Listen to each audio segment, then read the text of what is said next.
Bonjour. Allô, Patrick. Comme je l'ai déjà dit, je le répétais, je viens un peu mon français et améliorer, mais j'oublie toujours les mots, donc je vais toujours parler en anglais à partir de maintenant, donc je requiert ce que je veux dire plus rapidement. Merci. So, English is my first language and I don't forget all the words. I know the words. So I'll speak in English, but my French has improved. Eventually, I can do these videos in full French. Not today. So as I said just now in French, horribly as it was, I come in peace. I've always said I come in peace, and I will continue to say I come in peace. I'm making the video because I'm hoping it'll appeal to you more on the friendliness level so that you can see the mistake. I never meant anything by anything I did. There was never any harm there by sending you stuff. I happen to just be a very compassionate, kind, caring person. I have a big heart, and I could see your world and what was going on, and I could see you, and I could see your heart. And I could essentially see how wonderful our friendship could have developed into by now at this point. I'm making this video today because I have some stuff to show you, and I thought we could have fun interacting this way, virtually, to get that part done so that when I mail this to your dad, I'm absolutely certain of two things. One, you know about it. So two, who gets it will be up to you two, but at least I know that you'll know, and then you two can work it out. But hopefully this might finally break the ice for you. And the other reason I'm making this video is because of how much money I've already spent. In all the years that I've been trying to become your friend, make friends with you, I've spent thousands of dollars on you.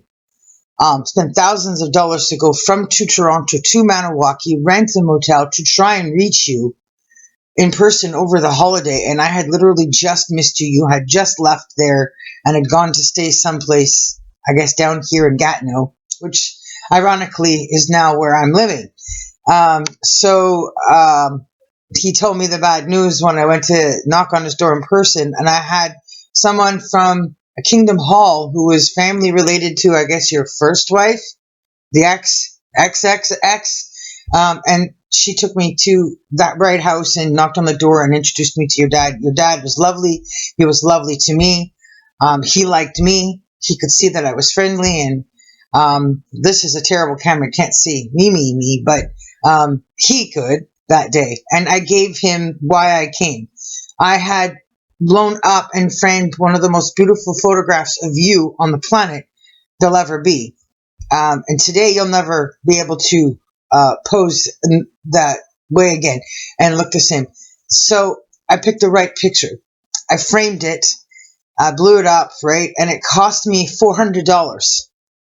And I cannot send something that expensive that's framed with glass through the mail and think it's going to get there safely and know for sure that you're going to get it.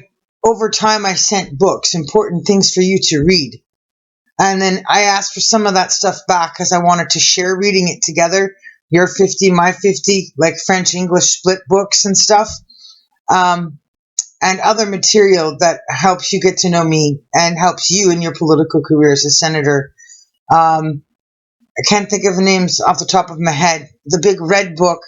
The Trouble About Canada. That would have been a perfect read for you as Senator Brazeau, and you would have been leaps and bounds ahead of your counterparts using material from the books I sent you. Then there's Natasanan. Yeah, so it was good. So I'm hoping the books are still around because some of those books that, like Hemingway, when you were in hospital, I sent Hemingway to help you recover because they wouldn't let me come and visit you because I wasn't direct family or the girlfriend. And I didn't want any police involved or security because that's what I do. I'm a bodyguard. By security, a bouncer, bars. Like I just could not have that conflict. So I sent the book of Hemingway to your dad and I told him to take it to the hospital to give to you. But I guess you and your dad are not on the best friend terms, close bonding. been there by your side every day, every minute, kind of friendship I had assumed, because you guys just seem like you get along so well, that I had thought it would get to you. So I actually asked in that information I sent about that book, to have it returned to me. I had hoped that after you read Hemingway, that might have sort of tickled you in the spot in a certain way, in mind and heart, where you're like, okay, this girl is kind of grooving. She's growing on me. This is working. And then you would agree to meet me in a coffee shop downtown Ottawa, Tim Hortons or something. Give me back the Hemingway, or fight with me about who gets to own the Hemingway, where the book Hemingway, the Hemingway book will live, your house or my house. And then you're like, but it's Hemingway, and you got it, right? And you want to give it back. And I go to try to take it, and then you're like pulling it back. So I'm saying I tried everything in my power I could to get you to realize the place I was coming from in trying to reach you and become friends. I'm going to make another confession while I'm recording this video, because I don't know what's going to happen, what you're going to do. I just hope you watch it to the end. But I have a picture of you on my desktop, my favorite picture. And I loved a lot of the pictures I've seen through the years of you. And you're sitting there like this in the picture, head to the side. You're staring at pictures. You're staring at something disturbing, uncomfortable, something that rocks you in an emotional way. Oh, I'm upset about this. And I noticed that you're wearing a ring on your right finger, right ring finger. And I realized that's the right hand and the right finger. So there's something intrinsically intuitive about you that does certain things pleasing to God. Naturally right, a good guy, and somebody God would love to be closer to, love to be friends with on a deeper level. Wouldn't you like to be able to say, I can talk to God, I can talk to Jesus, they know me directly? Like, it's kind of nice, right? And so the symbol of that reminded me of the scripture Ecclesiastes 10:2, where it says, the wise man's heart is to his right, and a fool's is to his left. So if you're going to be in love or marry or want to be close to God, you symbolically should always wear the jewelry on your right finger, and not your left. And you'll find that most of the divorces that happen in the world is because the people wearing rings on their left fingers. When I got divorced, that's what he said. When I found the scripture and I had told him the story of what's in the scripture and the message that God was saying about which finger to wear jewelry on, whether you want to be close to me or close to your partners in life, wear it on your right. He said, oh, so that's the reason our marriage went wrong.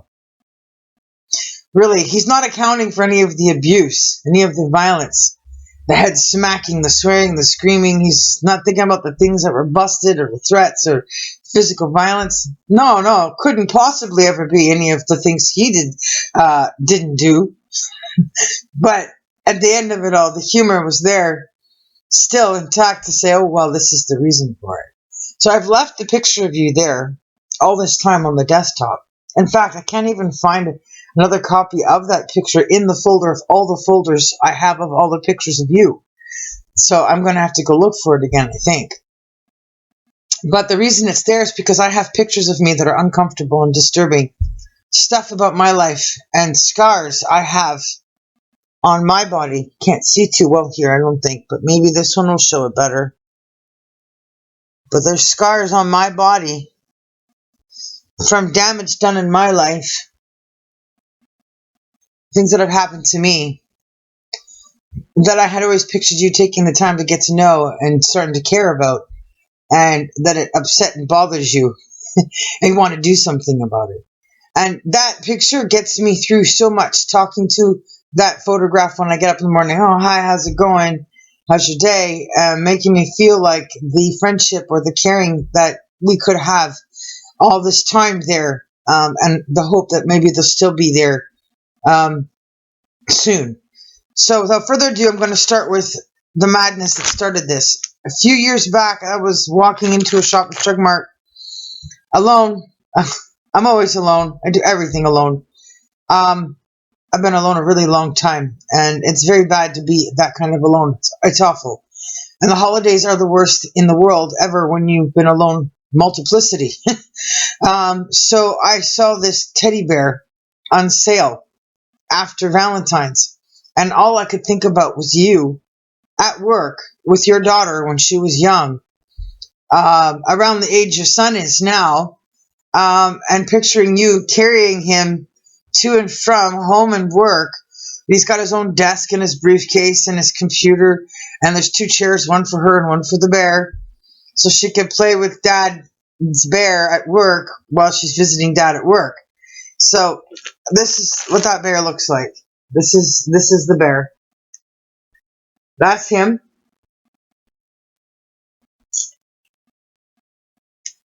I just died when I saw him in the tie. Just makes me think of you.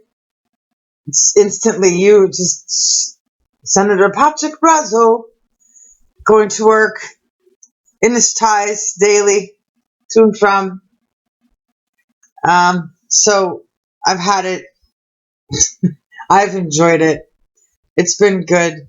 It's a tiny, right? Because I'm big, grown-up woman. I need a much bigger one. So I'm on a new pursuit. My new kick is I'm going to try to find a life-size bear. I'm going to try to find one that like fits the sizes of my bed. But I'm doing this video also to say don't order from Wish, because Wish cheats. When you buy a bear, you think you're buying this bear, right? But you're not. You're buying stuff without the stuffing in it. And it comes in a plastic bag, and then you've got to figure out how to stuff it in order to get your bear. So they're charging the same price as something you'd buy in the store without the stuffing. So don't do it. Don't order from Wish. So that's going to lead to the next part we're going to open up together. So I'm going to send that bear. You can choose to keep that bear for yourself. You could still take it with you to and from work, or not. Or you can let your kids fight over it. Because girls always like teddy bears, no matter what age they are. I'm evidence of that, proof of that. I love teddy bears.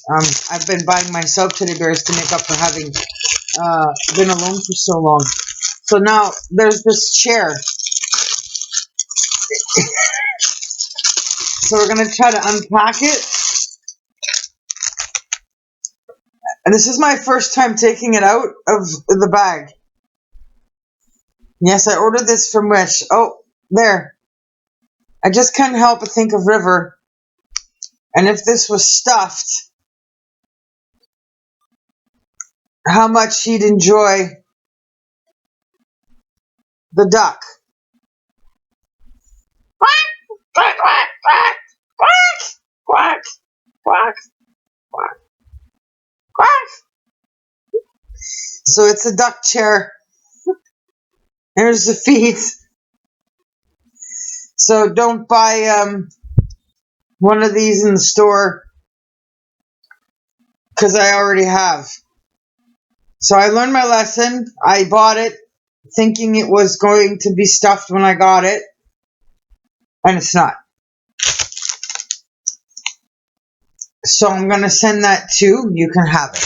I'm clearing out my closet, or rather my boxes and bins and things.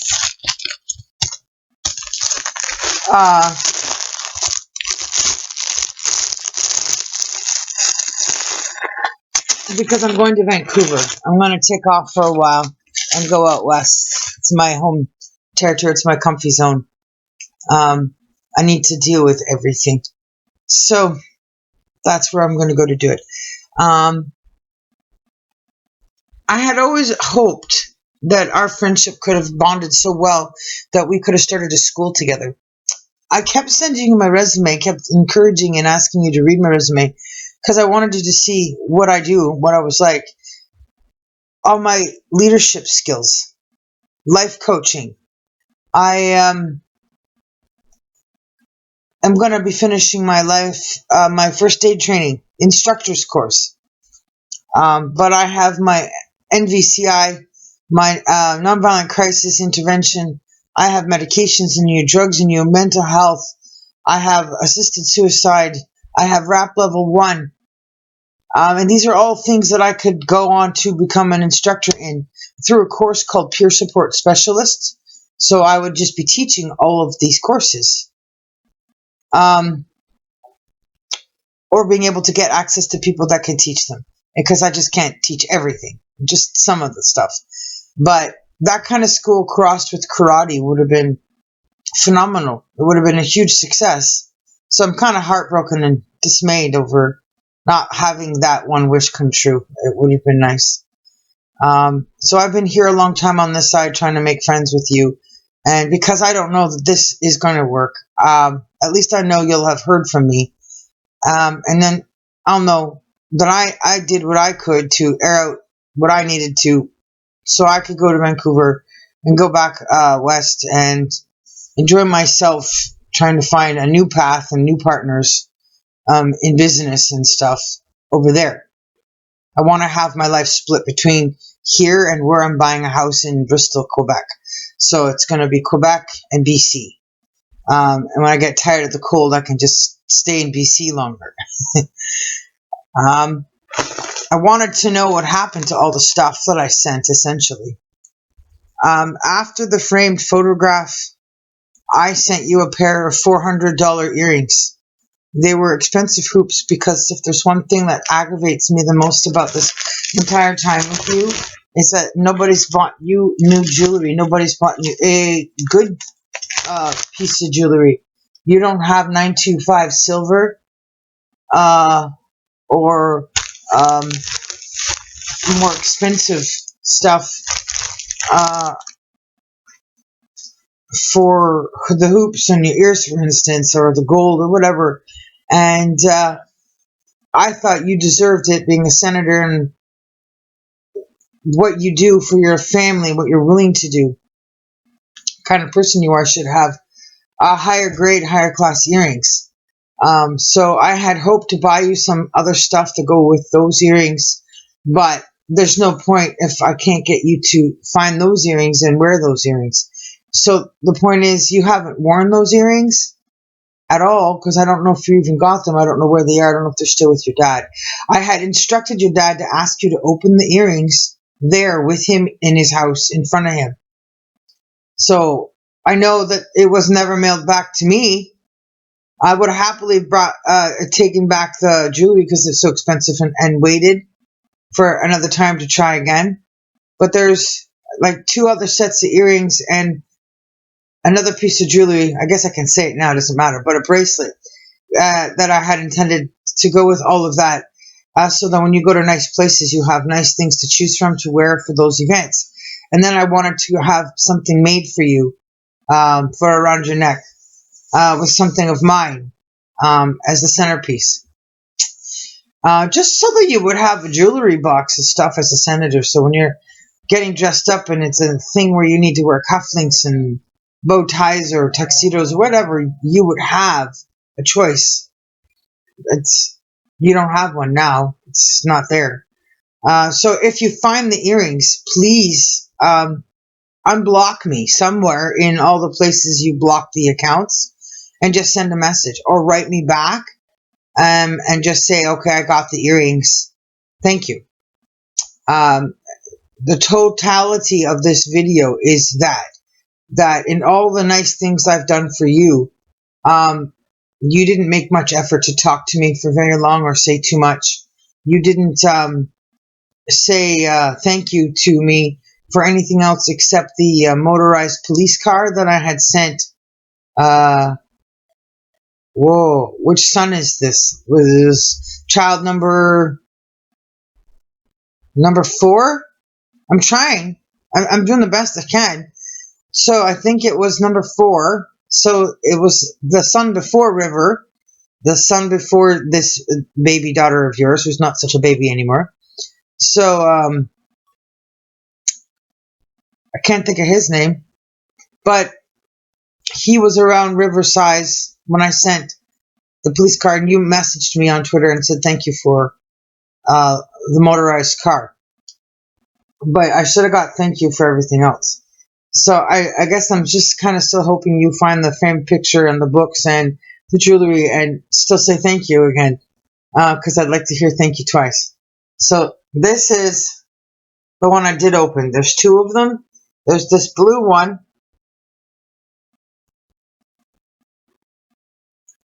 Now, I don't know if I... There it is. And they glow. The two bears. They change. 7 different colors. I hope you guys can see the different color changes. There you go. It's pretty neat. They're pretty cool bears. So your kids can fight over the Ellie, right? So, and River can fight over the bears. There's one that's yellow, and then this one that's blue. The yellow one took me like forever to squeeze into the bag. Squish, squish, so I'm not taking it out of there. So, I just wanted to make this video for you before I leave for Vancouver. I need the vacation, need the break. So, going to have myself a time. And when I come back, hopefully I'll be refreshed and ready to go. Things will be okay with my new house plants. I can't move into it. It's not moving ready. Disaster. But it's a corner lot. There's lots of potential. So I had originally thought maybe he would like the yellow bear and the yellow duck. But then he might want the blue bear and the yellow duck. Should be too old for the chair, so he'll get that. So I'm going to send you that stuff. But I am the writer of many good movies. You've Got Mail 2, Supergirl 2, 3, and 4, and the Smallville movie from the TV show. So I'm a very good professional on many levels. So there's lots to be said about that I wish I could tell you more about. But this has been long enough. Je parlez-vous avec toi en anglais? Complete. All my long talking in English is finished. So, without further ado, merci, bonne journée, and I hope you see this to the end. Thanks for listening, watching, and I really do hope you do return to teaching karate, because the world's missing a sensei, a master karate instructor, fighter. I would love to have had you train my daughter, the 11-year-old, even if it had just been a one-on-one student, because she wants to be a karate instructor. That would have been like a dream come true. That would have been fantastic, phenomenal for you to pass it down to a girl. Not another guy, another boy, or a whole classroom, but just a girl. One. Her.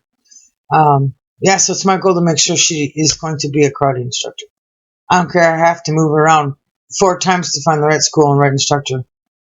Alright, so that's my thing. Peace out.